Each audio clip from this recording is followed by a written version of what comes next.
देखिए साथियों, आज मैं कक्षा 12वीं का सत्र 2019 का गणित का पेपर आपके सामने लेकर आया हूं। और जे आपको जो स्क्रीन पर दिख रहा है, जे 2019 का जो मेन एग्ज़ाम का मैथमेटिक्स का कक्षा 12वीं का एनसीईआरटी का एमपी बोर्ड का पेपर आपको सामने दिख रहा है। एनसीईआरटी सिलेबस पर डिपेंड था। इस सत्र का जो पेपर था वो एनसीईआरटी की सिलेबस पर डिपेंड था। तो आइए इसमें सबसे पहले हम इस क्वेश्चन को सॉल्व करके देखते हैं। इसका हम आपको सॉल्यूशन बता देंगे और पूरा डिटेल में सॉल्व करके हम अगली वीडियो में बताएंगे। अभी हम इसके सिर्फ आपको आंसर बता देते हैं कि पहला क्वेश्चन है, यदि ए एक सेट है जिसमें 3 एलिमेंट हैं, 1 2 3, और 1 2 वाले तुल्यता संबंध इक्विवेलेंस रिलेशन की संख्या में बताना है। तो इसमें जो आंसर है वो इसका बी है, क्योंकि यदि हम इसके 1 2 इसके जो तुल्यता संबंध इक्विवेलेंस रिलेशन बनाएंगे तो ऐसे तुल्यता संबंधों की संख्या जिसमें 1 2 एलिमेंट आए, ऐसे तुल्यता संबंध 2 होंगे, जिसको कि हम आगे वीडियो में सॉल्व करके बताएंगे कि क्यों ऐसे संबंधों की संख्या 2 होती है। इसके बाद में sine inverse x equal bye, तो हमें इस बाय की वैल्यू बतानी है कि बाय की वैल्यू इनमें से कौन सी होगी। 0 से पाई के बीच में होगी, या -π/2 से π/2 के बीच में होगी, या सी नंबर 0 से पाई और -π/2 से +π/2। तो चूँकि हमें मालूम है कि साइन इनवर्स यानी ये इनवर्स फंक्शन है, इनवर्स फंक्शन में जो बाई की वैल्यू होती है वो -π/2 से +π/2 के बीच होती है, और -π/2 और +π/2 भी इंक्लूड रहता है। तो इसका भी अपना आंसर बी रहेगा, -π/2 से +π/2 और -π/2 +π/2 भी इंक्लूड रहेगा। इसके बाद में तीसरा जो क्वेश्चन है वो है, एक आव्यूह दिया है हमें matrix A equal cos alpha minus sine alpha, sine alpha और कॉस अल्फा। तो हमें ए प्लस ए डैश इक्वल यदि आई है तो अल्फा का मान बताना है। ए डैश क्या है, इसका परिवर्त ट्रांसपोज। तो ए और ए डैश यदि आई यानी यूनिट मैट्रिक्स इकाई आव्यूह, तो अल्फा का मान बताना है। इस केस में अल्फा का मान बी यानी π/3 होगा। और अगला क्वेश्चन है, यदि ए 3 × 3 कोटि का वर्ग आव्यूह है तो एडजॉइंट ए के सारणिक का मान कितना होगा। एडजॉइंट ए का जो सारणिक है उसका मान कितना होगा। इसका एडजॉइंट ए जितनी कोटि रहती है उतनी -1 हो जाता है। तो यहाँ पे 3 कोटि है तो उसके सारणिक का मान होगा, आव्यूह ए के सारणिक का मान 3 - 1 यानी 2, इसकी पावर 2, यानी ए के डिटरमिनेंट की 2 पावर के बराबर होगा उसकी सारणिक का मान। इस प्रकार से एक क्वेश्चन और है पहले का, कि यदि x = 0 पर फलन f(x) बराबर मापांक फलन x मॉडुलस फंक्शन x, तो वो क्या है इनमें से। यानी मॉडुलस फंक्शन मापांक फलन x = 0 पर क्या होता है, सतत लेकिन अवकलनीय नहीं, असतत एवं अवकलनीय नहीं, असतत एवं अवकलनीय, और चौथा है सतत एवं अवकलनीय। तो हमें मालूम है कि जो मॉडुलस फंक्शन है वो कंटिन्यूअस होता है पर नॉट डिफरेंशिएबल, डिफरेंशिएबल नहीं होता। यानी इसका होगा पहला वाला आंसर इसका सही है कि मापांक फलन सतत होता है लेकिन अवकलनीय नहीं, इसलिए इसका आंसर पहला हो जाएगा ए। इसके बाद में जी अगली स्क्रीन पर जो क्वेश्चन है वो इंग्लिश मीडियम में है। तो चूँकि अपन हिंदी मीडियम में इसके आंसर बता चुके, तो इंग्लिश मीडियम में इस पर डिस्कस करने की ज़रूरत नहीं है, यदि कोई चाहे तो उसको कर सकता है। अब आता है क्वेश्चन नंबर 2। सेकंड में हमें रिक्त स्थानों की पूर्ति करना है, इसमें खाली स्थान भरना है। तो पहला है कि सदिश 3i cap minus 2j cap plus 6k cap की दिक्कुज्याएँ। तो दिक्कुज्या निकालने के लिए क्या होता है कि i के गुणांक का जो i का गुणांक रहता है, i का गुणांक अपॉन अंडर रूट के अंदर i के कोफिशिएंट यानी गुणांक का वर्ग प्लस j के गुणांक का वर्ग प्लस k के गुणांक का वर्ग। इस प्रकार यदि हम i का गुणांक 3 है तो 3 का वर्ग 9 हो जाएगा। फिर j, इसको हम यहाँ पे थोड़ा सा बता देता हूँ कि जैसे अपन ने किया कि 3 है तो 3 का स्क्वायर प्लस -2 का स्क्वायर, फिर अगला हो जाएगा 6 का स्क्वायर। इस प्रकार जो हो जाएगा 9, 4 और 36, तो 40 और 9 49 यानी 7 आ जाएगा। तो इसकी जो दिक्कुज्याएँ हो जाएंगी वो हो जाएंगी 3/7, ऋण 2/7 और 6/7। इस प्रकार की इसका आंसर हो जाएगा 3/7 पहली दिक्कुज्या, दूसरी ऋण 2/7 और तीसरी हो जाएगी 6/7। अब इसके बाद अगला है कि यदि y बराबर x प्लस e की पावर x है तो हमको d²y/dx² यानी d2y/dx2 इसकी वैल्यू निकालना है, यानी सेकंड डेरिवेटिव ज्ञात करना है। तो 2 बार इसका डिफरेंशियल करना पड़ेगा। तो इसको फिर से हम ये देखते हैं कि यदि इसका हम dy/dx यानी पहला जो डेरिवेटिव है वो देखें, dy/dx इसका हो जाएगा x का 1 हो जाएगा और e की पावर x का e की पावर x। फिर दूसरा हम करेंगे तो d2y/dx2, तो 1 का तो 0 हो जाएगा, e की पावर x का e की पावर x ही रहेगा, यानी फाइनल रहेगा e की पावर x। तो इसका हम e की power x second derivative e की पावर x हो जाएगा। ऐसे थर्ड वाला y बराबर x², x अक्ष तथा x बराबर 1 और 2 से घिरे भाग का क्षेत्रफल ज्ञात करना है। तो x बराबर 1 दिया है और x बराबर 2 दिया है और x अक्ष दिया है y बराबर x²। y बराबर x² एक पैराबोला की क्वेश्चन रहती है जो y अक्ष पर बनेगा, क्योंकि x² = 4ay टाइप का रहता है, तो ये अपना y अक्ष पर बनेगा। इसको जैसे हम बना के थोड़ा सा यहाँ पे साइड में बता दें आपको कि इस प्रकार से x = 1 यहाँ पे मान लो x = 1 हो गया और x = 2 और जहाँ पे x = 2 हो गया और x अक्ष मतलब ये बीच में मान लो, ये बीच का हमको एरिया निकालना है। तो क्वेश्चन इसके लिए क्या होगा कि हम इंटीग्रेशन करेंगे, इसकी लिमिट हो जाएगी 1 से 2, लोअर लिमिट हमारी 1 हो जाएगी, अपर लिमिट यहाँ पे 2 है क्योंकि यहाँ पे 1 है और ये 2 है, और बाय dx y की वैल्यू x², तो x² dx। x² का जो इंटीग्रेशन है, समाकलन है, वो x³/3 हो जाएगा और लिमिट में इसमें लगा देंगे 1 से 2, तो इसका हो जाएगा x³/3 1 से 2 लिमिट हो जाएगी। तो सबसे पहले अपर लिमिट लगाएंगे तो जाएगा 2, यहाँ पे x की जगह 2 लिखेंगे तो 2 की घात 3 8/3 8/3 माइनस अपर लिमिट जो लोअर लिमिट लगाएंगे 1, तो 1 की पावर 3 1 ही रहेगा 1/3, तो 1/3, तो टोटल रहेगा 8 में से 1 गया 3, 8 में से 1 गया 7, 7/3, तो 7/3 इसका हमारा आंसर रहेगा 7/3 वर्ग इकाई। तीसरे का आंसर है 7/3 वर्ग इकाई। इसी प्रकार चौथा, 2 समांतर रेखाओं में दिक् अनुपात होते हैं। 2 समांतर रेखाओं, तो 2 समांतर रेखाओं के चूँकि दिक् अनुपात की बात है, दिक्कुज्याएँ हैं तो दिक्कुज्याएँ बराबर होती हैं, लेकिन यदि दिक् अनुपात हैं तो दिक् अनुपात समानुपाती होती हैं।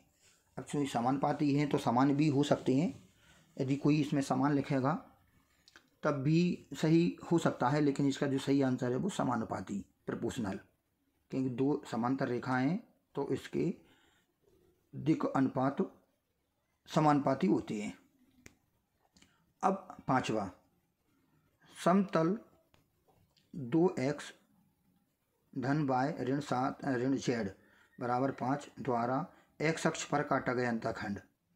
एक प्लेन दिया है, उसके x अक्ष, तो x अक्ष पर काटा गया अंतःखंड होगा 2/, इसको हम x upon a plus Y upon B plus Z upon C के फॉर्म में लिख देंगे। तो ये 5 को बटे में ले जाएंगे और 2 को उधर ले जाएंगे, तो 5/2। तो x अक्ष पर काटा गया अंतःखंड हो जाएगा 5/2, y अक्ष पर 5 और z अक्ष पर ऋण 5। यदि y और z का भी पूछा जाए तो, लेकिन केवल हमें x अक्ष का ही पूछा है, तो इसका हो जाएगा 5/2, x अक्ष पर काटा गया अंतःखंड। इस प्रकार से हमारा ये दूसरा भी खाली स्थान दूसरा क्वेश्चन ओटी का है वो हो गया। अब जो इसका जो इंग्लिश मीडियम में दिया है ये, तो अब जो आपको स्क्रीन पर दिख रहा है वो है निम्नलिखित कथनों में सत्य और असत्य लिखिए।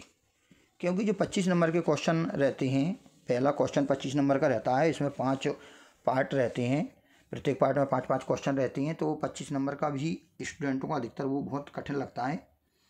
इसलिए हमने सोचा कि क्योंकि आपके पास वो 25 नंबर पहुंचा दिए जाएं और आपको उनके बारे में पता चल जाए कि इनके आंसर क्या हैं। वैसे बहुत सिंपल हैं, आपको पहले से भी बहुतों के मालूम होंगे। इसमें निम्नलिखित कथनों में सत्य असत्य लिखिए। यदि E1 और E2 परस्पर अपवर्ती घटना है, परस्पर अपवर्ती घटना है, तो E1 इंटरसेक्शन E2 यानी सर्वनिष्ठ E1 और E2 के सर्वनिष्ठ की जो प्रायिकता है P यानी प्रोबेबिलिटी, E1 इंटरसेक्शन E2 की प्रोबेबिलिटी कितनी होगी? 0। तो बिल्कुल सही है, ये सत्य है, क्योंकि परस्पर अपवर्ती घटनाएं तभी रहती हैं कि जो उनमें कोई भी जो भी एलिमेंट है, कोई भी घटना है वो कॉमन ना हो, यानी एक साथ दोनों घटनाएं एक साथ ना घटें। E1 यदि घट रही है तो E2 ना घटे, E2 घटना घट रही है तो E1 ना घटे, तो वो परस्पर अपवर्ती घटना होती हैं। तो इनका इंटरसेक्शन 5 होता है और 5 में एलिमेंट 0 होती हैं, तो उनकी प्रायिकता 0 हो जाती है। बिल्कुल सही है जी। अब इसका जो सेकंड क्वेश्चन है वो है, यदि PA यानी A की प्रोबेबिलिटी है 1/2 और B की प्रोबेबिलिटी है 0, तो PA/B हमें परिभाषित नहीं। तो A/B क्या रहता है कि यदि कंडीशनल प्रोबेबिलिटी है PA/B, इसका रहता है कि PA intersection B upon PB, यानी इन दोनों घटनाओं के एक साथ घटने की प्रायिकता बटे B की प्रायिकता। चूँकि हमें इसमें जो B की प्रायिकता दी है वो 0 दी है, तो यदि हम अपॉन में यहाँ पे 0 लिखेंगे तो बटे में जब 0 आ जाएगा तो वो परिभाषित नहीं, यानी नॉट डिफाइंड हो जाएगा, तो परिभाषित नहीं है। और वही ये क्वेश्चन कह रहा है कि यदि PA की प्रायिकता और PB की प्रायिकता दी है तो PA/B परिभाषित नहीं है। इसका मतलब ये क्वेश्चन जो स्टेटमेंट लिखा है वो सत्य है, यानी सेकंड भी सत्य है। और थर्ड, किसी रेखीय प्रोग्रामन समस्या में उद्देश्य फलन हमेशा रैखिक होता है। जो लीनियर प्रोग्रामिंग रहती है, LPP जिसको अपन शॉर्ट में कह देते हैं, लीनियर प्रोग्रामिंग प्रॉब्लम, तो किसी रेखीय प्रोग्रामन समस्या में उद्देश्य फलन जो ऑब्जेक्टिव फंक्शन रहता है, उद्देश्य फलन जिसका हमें मान ज्ञात करना होता है। उद्देश्य फलन क्या होता है कि जिस फलन का महत्तम या न्यूनतम मान ज्ञात करते हैं उसको हम उद्देश्य फलन कहते हैं। मैक्सिमम या मिनिमम वैल्यू जिस फंक्शन की, जिस फलन की हमें ज्ञात करना है वो उद्देश्य फलन कहलाता है।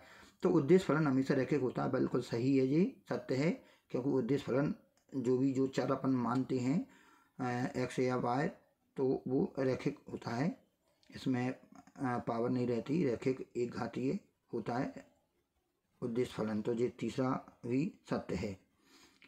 अब हम चौथा देखें, किसी रेखीय प्रोग्राम समस्या के लिए संभाव्य क्षेत्र हमेशा रैखिक बहुभुज होता है। तो रैखिक बहुभुज ये गलत है, क्योंकि एक रैखिक यानी एक रेखा टाइप का जो बहुभुज है वो संभव नहीं है। रेखीय प्रोग्राम समस्या के लिए संभाव्य हल एक बहुभुज होता है, मतलब परिबद्ध होता है, लेकिन वो रैखिक बहुभुज नहीं होता। तो ये चौथा हमारा असत्य है। इस प्रकार पांचवा क्वेश्चन है 0 से पाई हमारा समाकलन दिया है कि इंटीग्रेशन है 0 से पाई, इसकी लिमिट है cos की power 3x cos Q x D x का मान 0 होता है। तो हमें मालूम है कि जब फलन फंक्शन है और इसमें जो अपर लिमिट है 0 से a एक वो उसकी प्रॉपर्टी रहती है, जिसको थोड़ा सा मैं लिख के बता देता हूँ कि यदि 0 से a f(x) dx, और इसमें हम जो अपर लिमिट है x की जगह पर अपर लिमिट -x लिखेंगे, यानी एफ ए माइनस एक्स, और यदि वो माइनस के f(x) आ जाए तो इसकी वैल्यू 0 होती है, और यदि वो f(x) ही आ जाए, यानी फंक्शन में कोई चेंज नहीं हो, तो फिर इसकी लिमिट आधी कर देंगे और इसका जो पूरी समाकलन का मान है वो दुगना हो जाएगा। नहीं, जहाँ पे अपन ये है जे इसको अपन थोड़ा सा दूसरा कलर में आपको बता दें कि ये तो हाफ हो जाएगा और यहाँ पर 2 लग जाएगा। कब? जब जो अपर लिमिट -x लिखने पर कोई अंतर ना पड़े तब। लेकिन हमने देखा कि हमारे इसमें x की जगह पर पाई -x लिखने पे माइनस आ जाएगा, और चूँकि माइनस cos x और पावर में 3 है तो माइनस cos x आ जाएगा, तो माइनस के cos क्यू एक्स यानी माइनस आ जाएगा, तो इसकी वैल्यू 0 हो जाएगी, यानी ये कथन भी सत्य है। तो इस प्रकार से फाइनल अपन ने क्या देखा कि जो थर्ड क्वेश्चन है उसमें पहला सत्य, दूसरा सत्य, तीसरा सत्य, चौथा असत्य और पांचवा भी सत्य, यानी ट्रू ट्रू ट्रू और ये हमारा फॉल्स और ये ट्रू। तो ये तीसरा क्वेश्चन भी हो जाता है इस प्रकार से। अब चौथा क्वेश्चन है हमारा, इसी में जो तीसरा इंग्लिश मीडियम में चौथा हमारा जोड़ियां हैं। जोड़ियां इसमें मैच द करेक्ट पेयर, इसमें फार्मूला बेस्ड है ये, क्योंकि हमको फार्मूला याद होंगे तो हम इसको आसानी से कर सकते हैं, फिर भी मैं बता देता हूँ कि पहला है इंटीग्रेशन 1/x² माइनस a²। तो 1/x² माइनस x² का जो फार्मूला होता है, आप जानती हो कि x² माइनस a² और जी a² माइनस x², दो तरीके के मिलते जुलते फार्मूले हैं। इसमें जितने भी हैं, इस जो क्वेश्चन है इसके ज़रूर पेपर में हर साल ऐसे फार्मूले बेस्ड एक मैचिंग आता है, इसको आप बिल्कुल ज़रूर कर लें।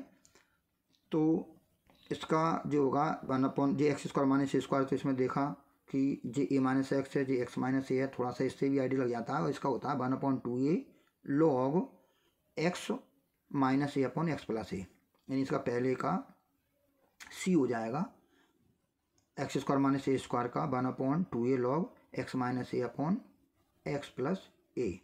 फिर सेकंड है इंटीग्रेशन 1/√a² माइनस x²।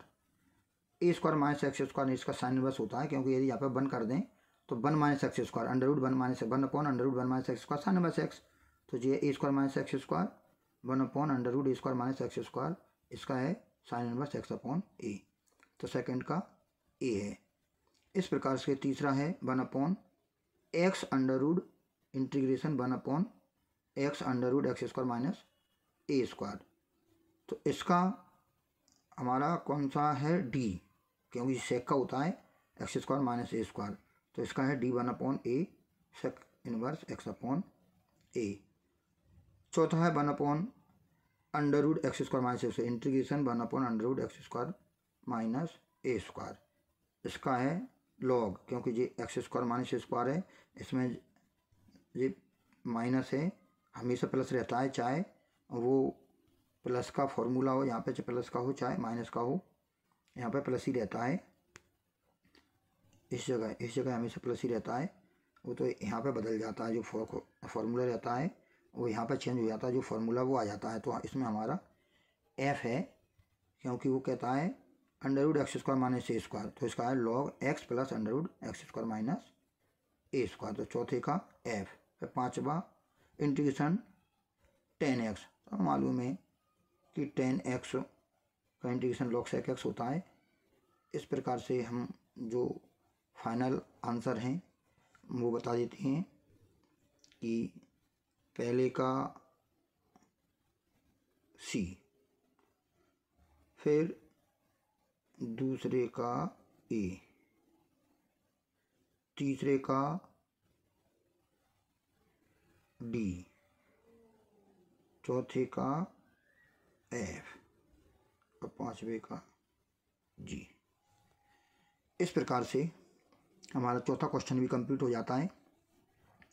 अब पांचवा और लास्ट क्वेश्चन जो OT का है वो है प्रत्येक का एक शब्द या वाक्य में उत्तर दीजिए। इसमें हमें पहला दिया है कि x की पावर 1/x का महत्तम मान। तो x की पावर 1/x का महत्तम मान, ये क्वेश्चन भी है, थोड़ा सा अपन सॉल्व भी कर सकते हैं, लेकिन इसका महत्तम मान मैं लिख देता हूँ e की पावर 1/e। इसका जो पहला है उसका महत्तम मान है, इसका है e की पावर 1/e। तो इसका है पहले का e की पावर 1/e, e की पावर 1/e। दूसरा क्या है कि त्रिज्या r के सापेक्ष वृत्त के क्षेत्रफल में परिवर्तन की दर होगी जब r बराबर 5। वृत्त के क्षेत्रफल में परिवर्तन की दर, क्षेत्रफल कह रहा है जी, वृत्त का क्षेत्रफल होता है पाई आर स्क्वायर। तो पाई आर स्क्वायर में जब अपन को रेडियस यानी त्रिज्या दी है उस समय, तो मैंने देखा कि पाई आर स्क्वायर, यदि हम इसका परिवर्तन की दर निकालें डी ए अपॉन किसके सापेक्ष निकालना है, वो कहता है आर के सापेक्ष, त्रिज्या के सापेक्ष।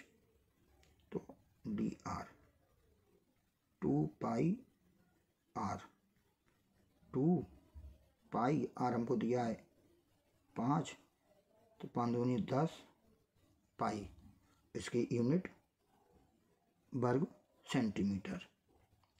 तो इसका सेकंड हो जाएगा 10 पाई वर्ग सेंटीमीटर। त्रिज्या के सापेक्ष इसमें लिखा है आर, त्रिज्या के सापेक्ष वृत्त के क्षेत्रफल में परिवर्तन की दर, तो 10 पाई आर स्क्वायर। थर्ड क्वेश्चन है y बराबर 2x square plus 3 sine x के x बराबर 0 पर अभिलंब की प्रवणता। तो अभिलंब की प्रवणता, वैसे नॉर्मल की जो टेंजेंट की का स्लोप रहता है, यानी स्पर्श रेखा की प्रवणता वो dy/dx रहती है, और अभिलंब की प्रवणता रहती है -1/dy/dx। तो -1/dy/dx, तो इसका डिफरेंशियल निकाल के आ जाएगा, तो इसका आंसर आ जाएगा -1/3। थर्ड वाले का आएगा, थर्ड वाले का इसका आ जाएगा -1/3। इसको आप करके देखें, नहीं आएगा तो अगले उसमें पूरा डिटेल में हम बता देंगे, क्योंकि इसका जो डिफरेंशियल है -1/dy/dx करना पड़ेगा, और dy/dx आप इससे निकालना, dy/dx निकालना और x बराबर 0 लिखना, और x बराबर 0 पर dy/dx करके फिर -1 जो भी आपका dy/dx आए उसको लिख देना, -1/3 आ जाएगा।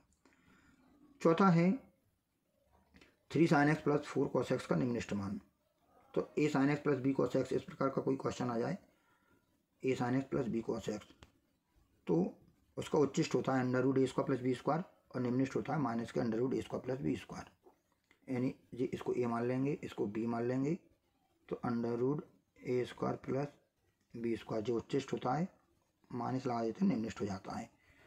तो चूँकि हमें निम्नलिखित पूछा है, तो 3 का वर्ग 9, 4 का वर्ग 16, 16 9 25, 5, यानी √25 करेंगे तो 5 आ जाएगा, माइनस के 5, क्यों निम्नलिखित पूछा है तो -5, उच्चिष्ट पूछा होता तो वो प्लस के 5 आ जाता है, तो इसका निम्नलिखित मान है -5। अब पांचवा क्वेश्चन है इसका, y बराबर x³ के बन पर स्पर्श रेखा का समीकरण बताना है। वक्र के बन पर स्पर्श रेखा का समीकरण। तो चूंकि पहले हम इस बन पर इसकी प्रवणता निकाल लेंगे और फिर स्पर्श रेखा का समीकरण, तो इसको भी चलो हम यहीं पे करके बता दें। इसका डिफरेंशियल करेंगे dy अपॉन dx, तो ये आ जाएगा 3x²। और बिंदु 1 1 पर निकालेंगे, तो इसी को हम कर देते हैं 1 1, तो ये आ जाएगा 3 और 1 का स्क्वायर मतलब 3। तो इसका जो आ जाएगा 3, इसका स्लोप आ गया। अब फॉर्मूला होता है इसका स्पर्श रेखा का किसी बिंदु पर y माइनस y1, और जो स्लोप आएगा dy upon dx, x minus x1, जो स्लोप भी वही x1 y1 पर। तो y माइनस y1 हमारा है 1, स्लोप आपका कितना आया था 3, और x माइनस 1। तो इसको सॉल्व करेंगे y माइनस 1 3x माइनस 3, इसको इधर भेज देंगे तो -3 प्लस का हो जाएगा, तो y इक्वल 3x माइनस 2। तो इसका आ जाएगा answer y equal 3x minus 2, 5वें का y इक्वल 3x माइनस 2। इस प्रकार से हमारे इसके पाँचों वस्तुनिष्ठ हो जाते हैं। अब इसके आगे क्वेश्चन तो बहुत सारे दिए हैं। ये 6वां क्वेश्चन है, फिर 6वें क्वेश्चन के बाद में इसके सॉल्यूशन अभी क्वेश्चन आपको बता देते हैं। फिर ऐसे ही 7वां क्वेश्चन x इक्वल 1 पर फलन f(x) equal 3x plus 3 2x plus 3 के सातत्य की जांच कीजिए। फिर 8वां क्वेश्चन है, क्योंकि स्क्रीन के सामने से ये पूरा गुजर रहा है तो आपको इसके बारे में पूरे क्वेश्चन मिल जाएंगे कि 2019 में कौन कौन से क्वेश्चन आए थे। और अगली वीडियो में हम इसको पूरे को सॉल्व करके बताएंगे, क्योंकि अभी एक वीडियो बहुत लंबा हो जाता है यदि हम इसको पूरा सॉल्व करते, और फिर आपको भी देखने में परेशानी आती। क्वेश्चन तो अपन कर भी सकते हैं, फिर भी कोई क्वेश्चन यदि आपको नहीं आता है तो सारे के सारे एक एक करके हम अगली वीडियो में मेन क्वेश्चनों को लेंगे। और इस प्रकार से टोटल 26 क्वेश्चन हैं और 16 पेज हैं। इसको आप करके देखें, बहुत ही अच्छा पेपर आया था, सिंपल था, और आप इसको ज़रूर करें। इसके कुछ क्वेश्चन हमेशा रिपीट होती हैं और वो आपको हेल्प करेंगे, और ऐसे क्वेश्चन आपको पता भी चलेगा कि किस तरीके क्वेश्चन एग्ज़ाम में आते हैं। नमस्कार।